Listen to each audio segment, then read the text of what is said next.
وَلَعَنَ آخِرُ هَذِهِ الْأُمَّةِ أَوَّلَهَا، اس امت کے بعد میں آنے والے لوگ پہلے گزروں پر لعنت کریں گے، کہیں گے انہیں تو پتہ ہی نہیں ہے۔ پاکستان کے اندر باقاعدہ آرٹیکل چھپے اخبارات میں کہ محمد بن قاسم جو ہے وہ ڈاکو تھا، سلطان محمود غزنوی لٹیرا تھا، یہ مضامین شائع ہوئے۔ صحابہ کو گالیاں نہیں دی جا رہی، کتنے لوگ ہیں جو صحابہ کو برا بھلا کہتے ہیں، اور حضور علیہ السلام کے والدین طیبین جن کی وساطت سے یہ درے اور گوہر شاہوار ہمیں نصیب ہوا، ان والدین کو ممبروں پہ بیٹھ کے کیا جہنمی نہیں کہا جا رہا؟ تو یہ وہ زمانہ، کیا امام حسین کو باغی نہیں کہا جا رہا؟ پہلے لوگ اندر داخل ہو کے کرتے تھے اور کتابچے چھاپتے تھے، اب آہستہ آہستہ ممبروں پہ بھی آ گئے اور یہ بات کہی جانے لگی ہے۔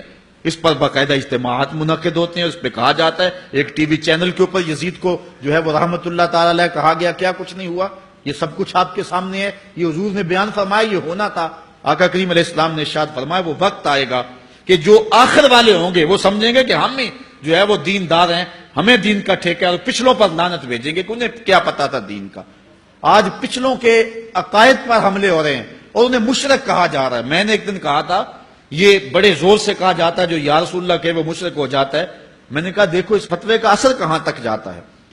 حضور علیہ السلام کے سارے صحابی آقا کریم علیہ السلام کی موجودگی کے اندر بھی، اور پھر دیکھیے مسلمہ کذاب کے مقابلے میں جو جنگ لڑی گئی، اس جنگ کے اندر حضرت خالد بن ولید نے لکھا کہ کافر بھی اللہ اکبر کا نعرہ لگاتے ہیں، ہم بھی اللہ اکبر کا نعرہ لگاتے ہیں، فرق ہی نہیں معلوم ہوتا اپنا کون سا ہے اور بیگانہ کون سا ہے۔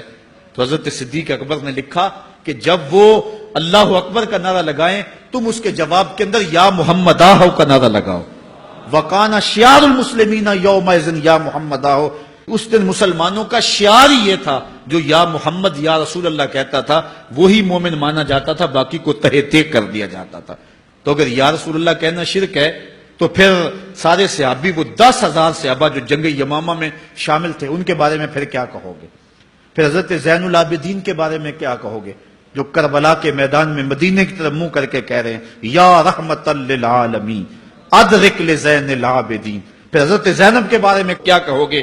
یا محمد آہو یا محمد آہو ھذا حسین مزمل بالدماء، جو کربلا میں کھڑا ہو کے کہہ رہی ہیں اے میرے نانا حضور، اے محمد عربی، آپ کے حسین کو دیکھو خون میں نہا گیا ہوا ہے۔ تو پھر کیا یہ فتویٰ تمہارا کہاں تک پہنچے گا؟ نہ صحابہ بچیں گے، نہ اہل بیت بچیں گے، اور نہ اولیاء امت بچیں گے، جنہوں نے کہا تھا یا رسول اللہ انظر حالنا یا حبیب اللہ اسمع قالنا۔ تو یہ قیامت کی نشانیاں ہیں کہ اگلے جو ہیں وہ پچھلوں پر لعنتیں بھیجیں گے، ان کو برا بلا کہیں گے، صحابہ کو گالیاں، اہل بیت کو گالیاں، نواسب میں کیا کچھ نہیں کیا ہے۔ اور آج بھی جو دنیا کے اوپر ناسبی ہیں وہ اہل بیت کے بارے میں کیا کیا زبان استعمال نہیں کرتے، حضور کے والدین کے بارے کیا کچھ نہیں کہا جاتا۔